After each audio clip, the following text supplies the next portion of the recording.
ਜਦੋਂ ਮੂੰਹ ਤੇ ਲੱਗੇ ਨਾ ਉਦੋਂ ਪਤਾ ਲੱਗਦਾ ਝੁਦਰਾਹਟ ਦਾ। ਇਹ T20 ਵਰਲਡ ਕੱਪ ਜਿਹੜਾ ਹਿਸਟਰੀ ਦਾ ਸਭ ਤੋਂ ਜ਼ਿਆਦਾ ਮੁਤਨਾਜ਼ਾ ਵਰਲਡ ਕੱਪ ਬਣ ਗਿਆ। ਉਹਦੇ ਬਾਰੇ ਅੱਗੇ ਤੁਹਾਨੂੰ ਪਤਾ ਹੀ ਹੈ ਕਿ ਪਾਕਿਸਤਾਨ ਨੇ ਇੰਡੀਆ ਨਾਲ ਮੈਚ ਖੇਡਣ ਤੋਂ ਇਨਕਾਰ ਕਰ ਦਿੱਤਾ ਹੈ। ਉਹਦੀ ਵਜ੍ਹਾ ਇਹ ਆਈ ਉਹਨਾਂ ਬੰਗਲਾਦੇਸ਼ ਨੂੰ ਬਾਹਰ ਕਰ ਦਿੱਤਾ। ਇੰਡੀਅਨ ਲਾਬੀ ਬੜੀ ਮਜ਼ਬੂਤ ਹੈ। ਉਹਨਾਂ ਨੇ ਦੁਬਾਰਾ ਪਾਕਿਸਤਾਨ ਨੂੰ ਦਰਖਾਸਤ ਕੀਤੀ ਕਿ ਆਪਣੇ ਫੈਸਲੇ 'ਤੇ ਰਿਵਿਊ ਕਰੋ ਤੇ ਇੰਡੀਆ ਅਤੇ ਪਾਕਿਸਤਾਨ ਦਾ ਮੈਚ ਹੋਣਾ ਚਾਹੀਦਾ। ਉਹਦੀ ਵਜ੍ਹਾ ਇਹ ਹੈ ਜਿਹੜਾ ਬਰਾਡਕਾਸਟਰ ਹੈ ਉਹ ਨੁਕਸਾਨ ਬਹੁਤ ਵੱਡਾ ਹੋ ਰਿਹਾ।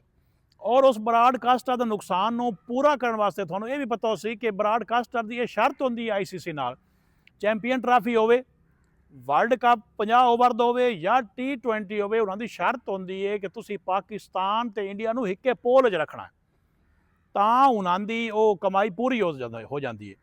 ਹੁਣ ਜਦੋਂ ਪਾਕਿਸਤਾਨ ਧਮਕੀ ਲਾਈ ਹੈ ਨਾ, ਉਦੋਂ ਉਹਨਾਂ ਦੀ ਧਾਰਾ ਹੁਣ ਆਪੇ ਲਾਏ ਆਈਆਂ।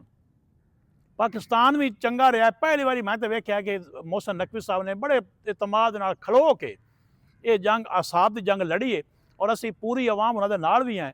ਪਾਕਿਸਤਾਨ ਨੇ ਆਖਿਆ ਕਿ ਅਸੀਂ ਫੈਸਲਾ ਬੇਸ਼ੱਕ ਰਿਵਿਊ ਆਪਣਾ ਕਰਦੇ ਹਾਂ, ਪਰ ਤੁਸੀਂ ਬੰਗਲਾਦੇਸ਼ ਨੂੰ ਇੱਕ ਤਾਂ ਦੁਬਾਰਾ ਵਿੱਚ ਲੈ ਆਓ, ਦੂਏ ਨੰਬਰ 'ਤੇ ਉਹਨਾਂ ਦੇ ਮੈਚ ਸਾਰੇ ਸ੍ਰੀਲੰਕਾ 'ਚ ਕਰਵਾਓ, ਤੇ ਤਾਂ ਅਸੀਂ ਆਪਣਾ ਫੈਸਲਾ ਬਦਲਣ ਬਾਰੇ ਸੋਚ ਸਕਦੇ ਹਾਂ।